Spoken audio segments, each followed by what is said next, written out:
भोले बाबा की जय। शिव शंकर भगवान की जय। ओम नमः शिवाय। हम सत्य सत्य बतलाते हैं, मानो ना मानो तुम जानो। मंजिलें दो ही बनी हैं, पुण्य और पाप की, चाहें जो अपनाओ ये मर्जी है आपकी। शिव पुराण को पढ़ने और सुनने से बहुत बड़ा पुण्य बनता है। तो फिर आइए आप और हम शिव पुराण श्री रुद्र संहिता 15वां अध्याय सरल हिंदी भाषा में सृष्टि का वर्णन। नारद जी ब्रह्मा जी से पूछते हैं, हे पितामह, आपने बहुत सी ज्ञान बढ़ाने वाली उत्तम बातों को सुनाया। कृपया इसके अलावा और भी जो आप सृष्टि एवं उससे संबंधित लोगों के बारे में जानते हैं, हमें बताने की कृपा करें। ब्रह्मा जी बोले, मुने, हमें आदेश देकर जब महादेव जी अंतर ध्यान हो गए तो मैं उनकी आज्ञा का पालन करते हुए ध्यान मग्न होकर अपने कर्तव्यों के विषय में सोचने लगा। उस समय भगवान श्री हरि विष्णु से ज्ञान प्राप्त कर मैंने सृष्टि की रचना करने का निश्चय किया। भगवान विष्णु मुझे आवश्यक उपदेश देकर वहाँ से चले गए। भगवान शिव की कृपा से ब्रह्मांड से बाहर वैकुंठ धाम में जा पहुँचे और वहीं निवास करने लगे। सृष्टि की रचना करने के उद्देश्य से मैंने भगवान शिव और विष्णु का स्मरण करके जल को हाथ में लेकर ऊपर की ओर उछाला। इससे वहाँ एक अंड प्रकट हुआ जो 24 तत्वों का समूह कहा जाता है। वह विराट आकार वाला अंड जड़ रूप में था। उसे चेतनता प्रदान करने हेतु मैं कठोर तप करने लगा और 12 वर्षों तक तप करता रहा। तब श्री हरि विष्णु स्वयं प्रकट हुए और प्रसन्नता पूर्वक बोले। श्री हरि विष्णु ने कहा, ब्रह्मांड, मैं तुम पर प्रसन्न हूँ, जो इच्छा हो वह वर मांग लो। भगवान शिव की कृपा से मैं सब कुछ देने में समर्थ हूँ। ब्रह्मा बोले, महाभाग, आपने मुझ पर बड़ी कृपा की है। भगवान शंकर ने मुझे आपके हाथों में सौंप दिया था। आपको मैं नमस्कार करता हूँ। कृपया कर इस विराट 24 तत्वों से बने अंड को चेतना प्रदान कीजिए। मेरे ऐसा कहने पर श्री विष्णु ने अनंत रूप धारण कर अंड में प्रवेश किया। उस समय उनके सहस्त्रों मस्तक, सहस्त्र आँखें, सहस्त्र पैर थे। उनके अंड में प्रवेश करते ही वह चेतन हो गया। पाताल से सत्यलोक तक अंड के रूप में वहाँ विष्णु भगवान विराजने लगे। अंड में विराजमान होने के कारण विष्णु जी वे राज पुरुष कहलाए। पंचमुख महादेव ने अपने निवास हेतु कैलाश नगर का निर्माण किया। देव ऋषि संपूर्ण ब्रह्मांड का नाश होने पर भी वैकुंठ और कैलाश अमर रहेंगे, अर्थात इनका नाश नहीं हो सकता। महादेव की आज्ञा से ही मुझसे सृष्टि की रचना करने की इच्छा उत्पन्न हुई। अनजाने में ही मुझसे तपोगुणी सृष्टि की उत्पत्ति हुई, जिसे अविद्या पंचक कहते हैं। उसके पश्चात भगवान शिव की आज्ञा से स्वार्थ संरक्षक वृक्ष, जिसे पहला सर्ग कहते हैं, का निर्माण हुआ, परंतु पुरुषार्थ का साधक नहीं था। अतः दूसरा सर्ग त्रियक श्रोत्रा प्रकट हुआ। यह दुखों से भरा हुआ था। तब ब्रह्मा जी द्वारा ऊर्ध्व श्रोता नामक तीसरे सर्ग की रचना की गई। यह सात्विक सर्ग देव सर्ग के नाम से प्रसिद्ध हुआ। यह सर्ग सत्यवादी तथा परम सुखदायक है। इसकी रचना के उपरांत मैंने पुनः शिव चिंतन आरंभ कर दिया। तब एक रजोगुनी सृष्टि का आरंभ हुआ जो आर्वाक स्रोत नाम से विख्यात है। इसके बाद मैंने 5 विकृत सृष्टि और 3 प्राकृत सर्गों को जन्म दिया। पहला महत्त्व, दूसरा भूतों और तीसरा वैकारिक सर्ग है। इसके अलावा 5 विकृत सर्ग हैं। दोनों को मिलाकर कुल 8 सर्ग होते हैं। नवा कौमार सर्ग है जिससे सनत नंदन कुमारों की रचना हुई। सनत आदि मेरे 4 मानस पुत्र हैं और ब्रह्मा के समान हैं। वे महान व्रत का पालन करने वाले हैं। वे संसार से विमुख एवं ज्ञानी हैं। उनका मन शिव चिंतन में लगा रहता है। मुनि नारद मेरी आज्ञा पाकर भी उन्होंने सृष्टि के कार्य में मन नहीं लगाया। इससे मुझ में क्रोध प्रवेश कर गया। तब भगवान विष्णु ने मुझे समझाया और भगवान शिव की तपस्या करने के लिए कहा। मेरी घोर तपस्या से मेरे भुहों और नाक के मध्य भाग में महेश्वर की 3 मूर्तियां प्रकट हुईं और पूर्णांश सर्वेश्वर एवं दया सागर थीं। जो भगवान शिव का अर्धनारीश्वर रूप प्रकट हुआ। जन्म मरण से रहित परम तेजस्वी सर्वज्ञ नीलकंठ साक्षात उमा वल्लभ भगवान महादेव के साक्षात दर्शन कर मैं धन्य हो गया। मैंने भक्ति भाव से उन्हें प्रणाम किया और उन्हें प्रसन्न करने के लिए उनकी स्तुति करने लगा।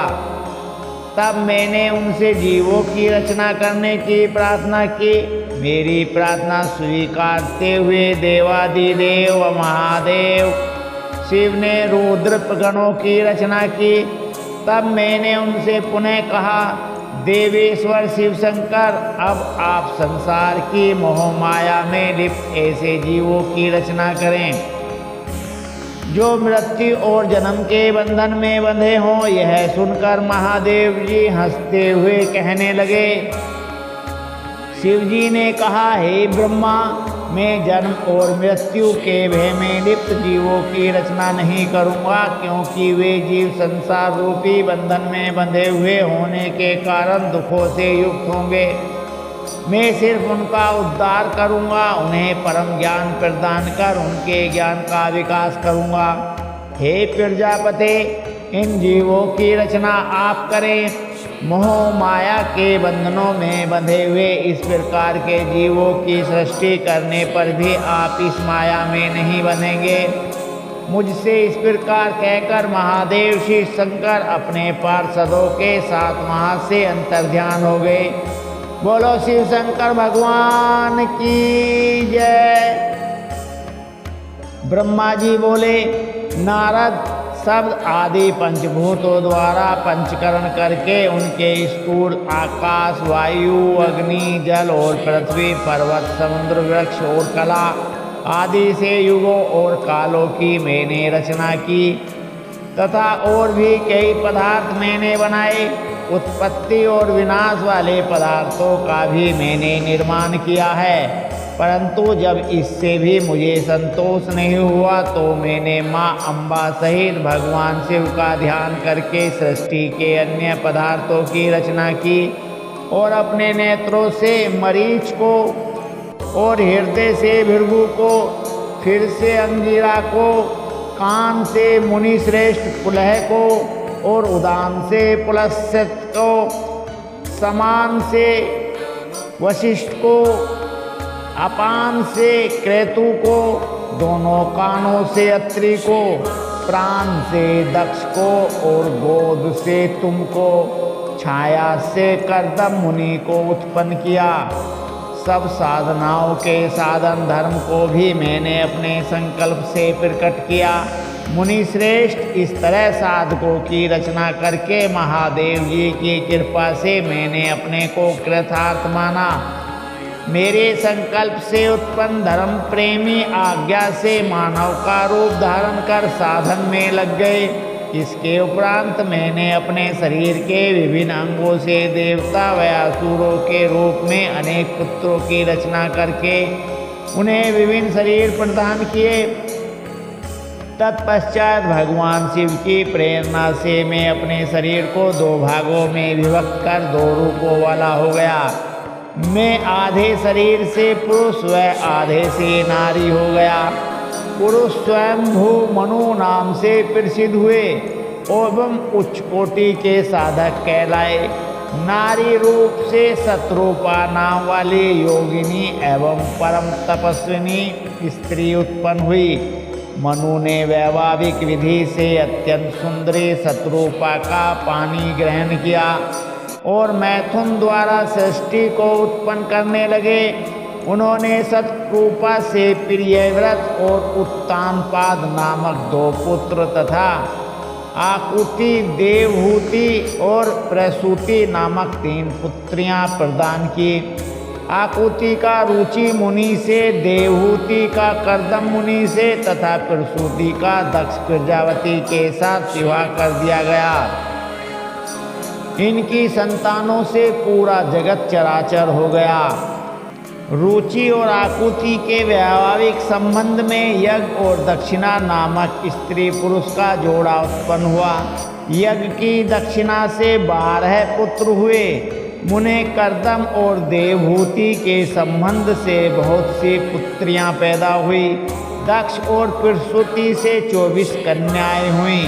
दक्ष ने 13 कन्याओं का विवाह धर्म से कर दिया। यह 13 कन्याएं श्रद्धा, लक्ष्मी, धृति, तुष्टि, पुष्टि, मेधा, क्रिया, बुद्धि, लज्जा, वसु, शांति, सिद्धि और कीर्ति हैं।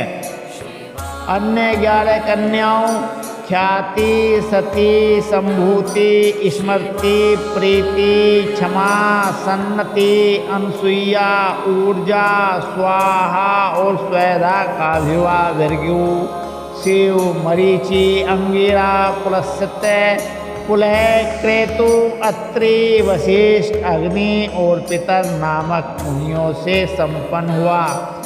इनकी संतानों से पूरा त्रिलोक भर गया।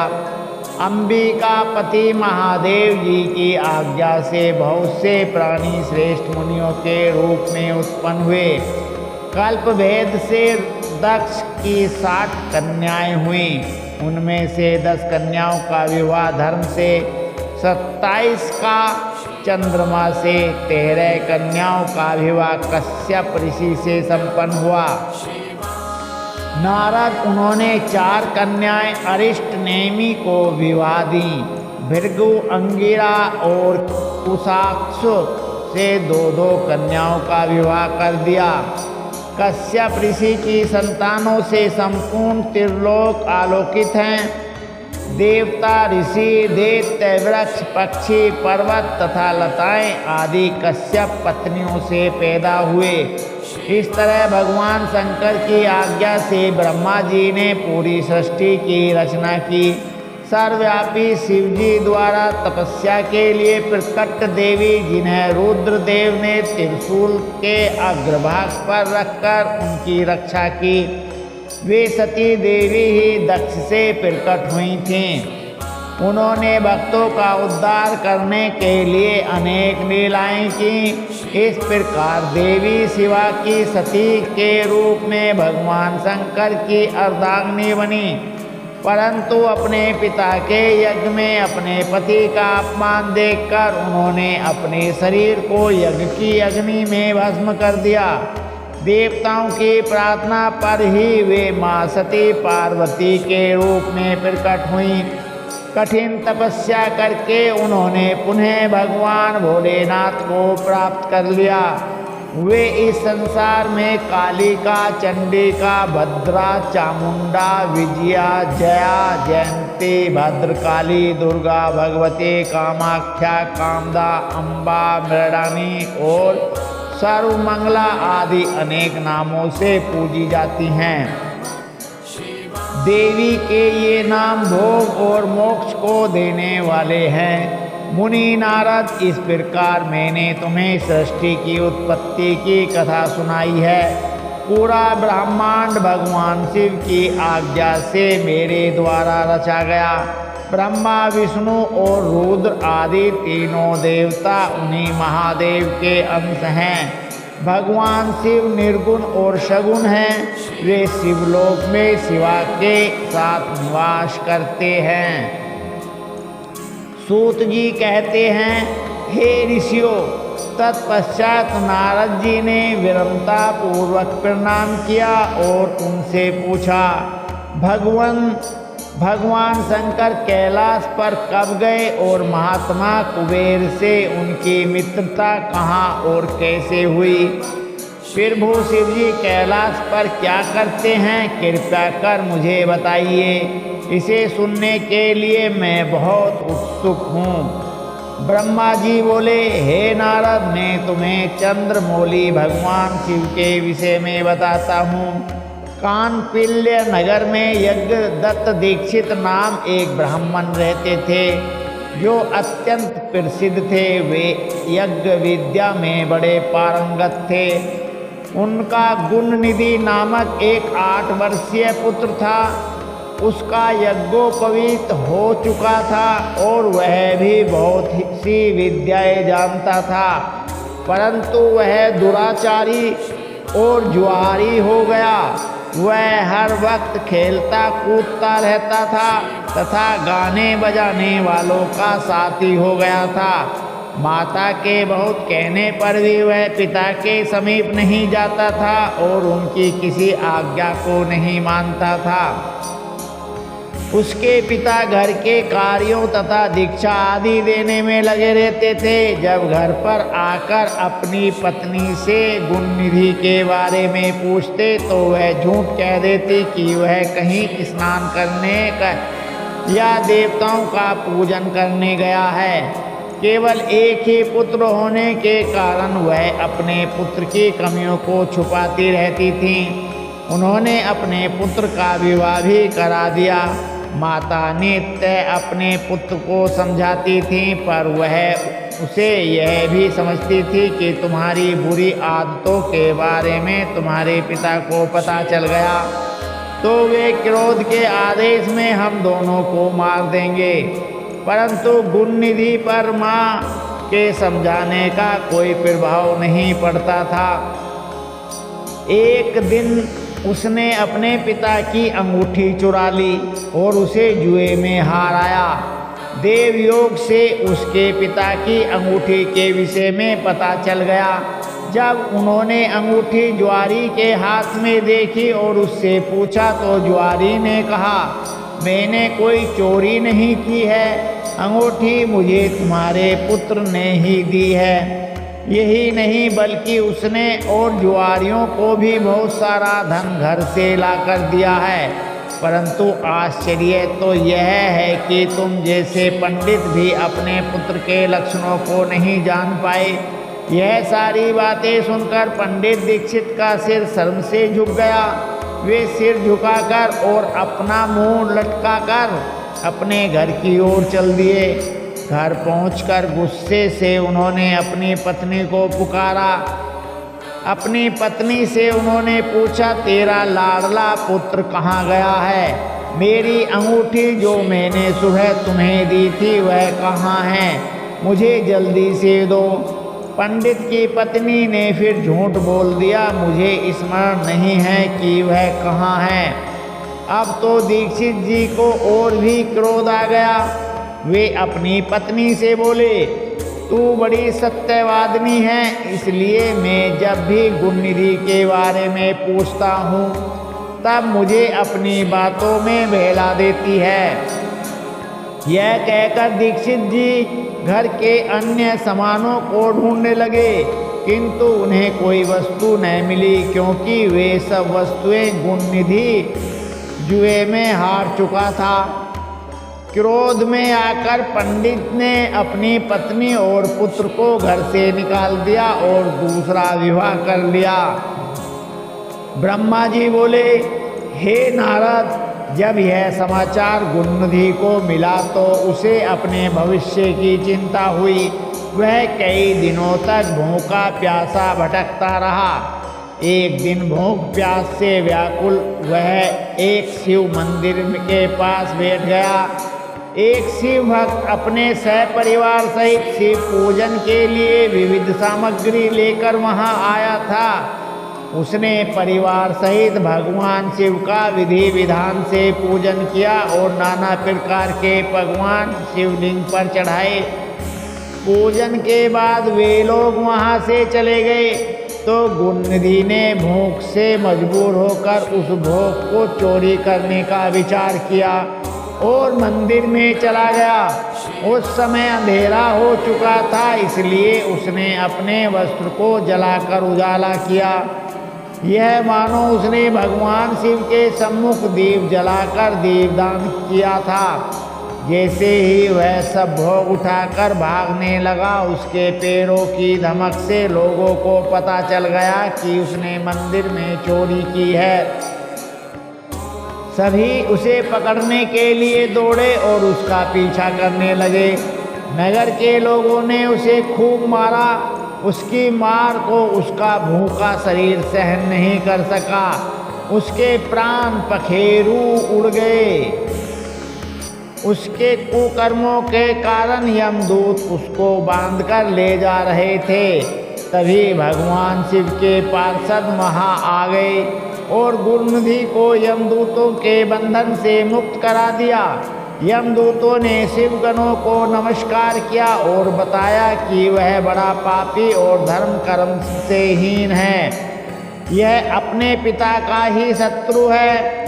इसने शिवजी के भोग की भी चोरी की है। इसने बहुत पाप किए हैं, इसलिए यह यमलोक का अधिकारी है। इसे हमारे साथ जाने दें ताकि विभिन्न नरकों को यह भोग सके। तब शिवगणों ने उत्तर दिया कि निश्चय ही गुणनिधि ने बहुत से पाप कर्म किए हैं, परंतु इसने कुछ पुण्य कर्म भी किए हैं जो संख्या में कम होने पर भी पाप कर्मों को नष्ट करने वाले हैं। इसने रात्रि में अपने वस्त्र को फाड़कर शिवलिंग के समक्ष दीपक में बनी बत्ती डालकर उसे जलाया और दीपदान किया। इसने अपने पिता के श्रीमुख से एवं मंदिर के बाहर बैठकर शिव गुणों को सुना है और ऐसे ही और भी अनेक धर्म कर्म इसने किए हैं। इतने दिनों तक भूखा रहकर इसने व्रत किया और शिव दर्शन तथा शिव पूजन भी अनेकों बार किया है। इसलिए यह हमारे साथ शिवलोक जाएगा, वहाँ कुछ दिनों तक निवास करेगा। जब इसके संपूर्ण पापों का नाश हो जाएगा तो ये भगवान शिव की कृपा से यह कलिंग देश का राजा बनेगा। अतः यमदूतों, तुम अपने लोक को लौट जाओ। यह सुनकर यमदूत यमलोक को चले गए। उन्होंने यमराज को इस विषय में सूचना दे दी और यमराज ने इसकी प्रसन्नता पूर्वक स्वीकार कर लिया। तत्पश्चात गुणनिधि नामक ब्राह्मण को लेकर शिवगण शिवलोक को चल दिए। कैलाश पर भगवान शिव और देवी उमा विराजमान थे। उसे उनके सामने लाया गया। गुणनिधि ने भगवान शिव उमा की चरण वंदना की और उनकी स्तुति की। उसने महादेव से अपने किए कर्मों के बारे में क्षमा याचना की। भगवान ने उसे क्षमा प्रदान दी। वहाँ शिवलोक में कुछ दिन निवास करने के बाद गुणनिधि कलिंग देश का राजा अरिंदम के पुत्र दम्भ के रूप में विख्यात हुआ। हे नारद, शिवजी की थोड़ी सी सेवा भी उसके लिए अत्यंत फलदायक हुई। इस गुणनिधि के चरित्र को जो भी कोई पढ़ता अथवा सुनता है उसकी सभी कामनाएं पूरी होती हैं तथा वह मनुष्य सुख शांति प्राप्त करता है। नारद जी ने प्रश्न किया, हे ब्रह्मा जी, अब आप मुझे यह बताइए कि गुणनिधि जैसे महापापी मनुष्य को भगवान शिव द्वारा कुबेर पद क्यों और कैसे प्रदान किया गया? हे प्रभु, कृपा कर इस कथा को भी बताइए। ब्रह्मा जी बोले, नारद, शिवलोक में सारे दिव्य भोगों का उपभोग तथा उमा महेश्वर का सेवन कर वह अगले जन्म में कलिंग के राजा अरिंदम का पुत्र हुआ। उसका नाम दम था। बालक दम की भगवान शंकर में असीम भक्ति थी। वह सदैव शिव जी की सेवा में लगा रहता था। वह अन्य बालकों के साथ मिलकर शिव भजन करता। युवा होने पर उसके पिता अरिंदम की मृत्यु के पश्चात दम को राज सिंहासन पर बैठाया गया। राजा दम सब और शिव धर्म का प्रचार और प्रसार करने लगे। वे सभी शिवालयों में दीपदान करते थे। उनकी शिव जी में अनन्य भक्ति थी। उन्होंने अपने राज्य में रहने वाले सभी ग्रामाध्यक्ष को यह आज्ञा दी थी कि शिव मंदिर में दीपदान करना सबके लिए अनिवार्य है। अपने गांव के आसपास जितने शिवालय हैं वहाँ सदा दीप जलाना चाहिए। राजा दम ने आजीवन शिव धर्म का पालन किया। इस तरह वे बड़े धर्मात्मा कहलाए। उन्होंने शिवालयों में बहुत से दीप जलवाए। इसके फलस्वरूप वे दीपों की प्रथा के आश्रय हो मृत्योपरांत अलकापुरी के स्वामी बने। ब्रह्मा जी बोले, हे नारद, भगवान शिव का पूजन व उपासना महान फल देने वाली है। दीक्षित के पुत्र गुणनिधि ने जो पूर्ण अधर्मी था, भगवान शिव की कृपा पाकर दिवपाल का पद पा लिया था। अब मैं तुम्हें उसकी भगवान शिव के साथ मित्रता के विषय में बताता हूँ। नारद, बहुत पहले की बात है। मेरे मानस पुत्र पुलस्त से विसर्वा का जन्म हुआ और विसर्वा के पुत्र कुबेर हुए। उन्होंने पूर्व काल में बहुत कठोर तप किया। उन्होंने विश्वकर्मा द्वारा रचित अलकापुरी का उपभोग किया। मेघवाहन कल्प के आरंभ होने पर वे कुबेर के रूप में घोर तप करने लगे।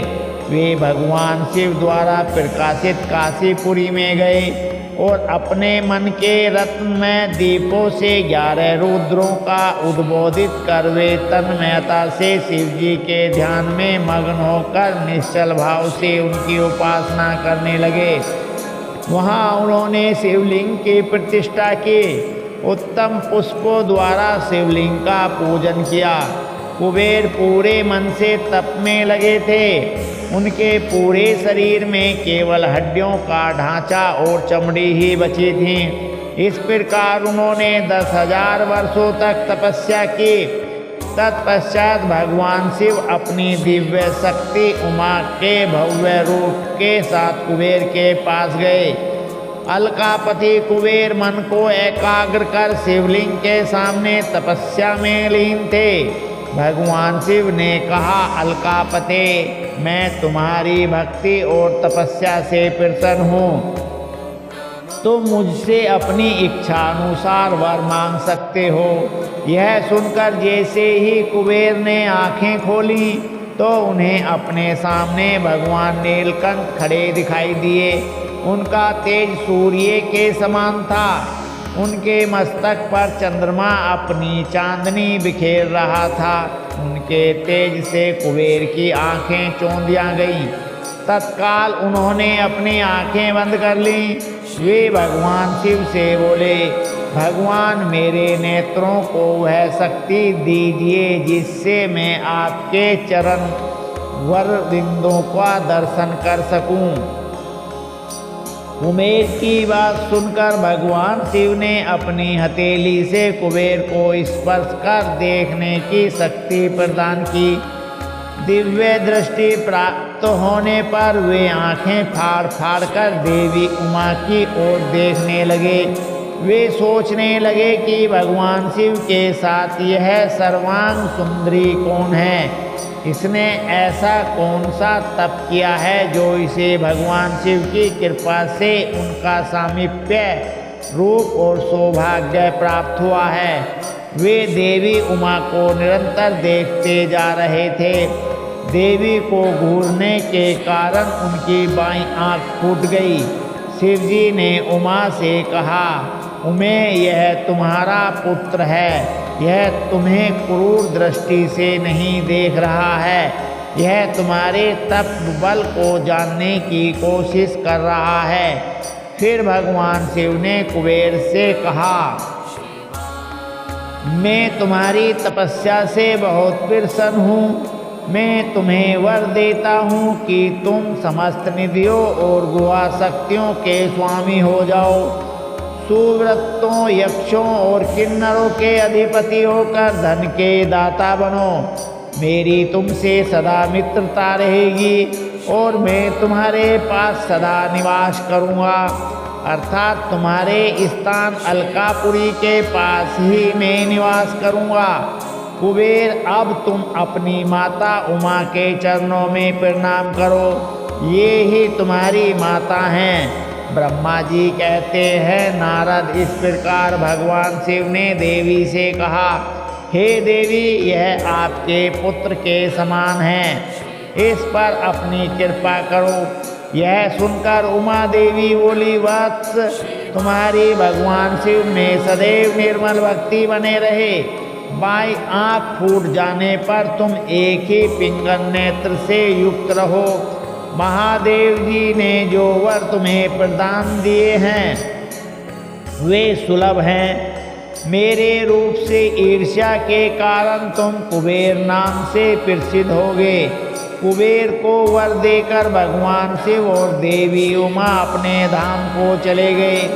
इस प्रकार भगवान शिव और कुबेर में मित्रता हुई और वे अलकापुरी के निकट कैलाश पर्वत पर निवास करने लगे।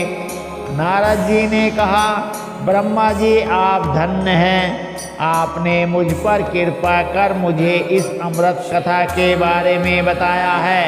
निश्चय ही शिव भक्ति दुखों को दूर कर समस्त सुख प्रदान करने वाली है।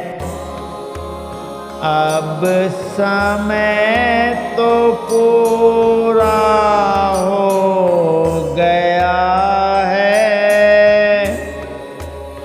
आगे का पाठ शिव पुराण बहुत ही ज्ञानवर्धक है, जिसे कल आप और हम पढ़ेंगे, सुनेंगे, जीवन को सफल करेंगे। जय भोले बाबा की, जय शिव शंकर भगवान की। ओम नमः शिवाय।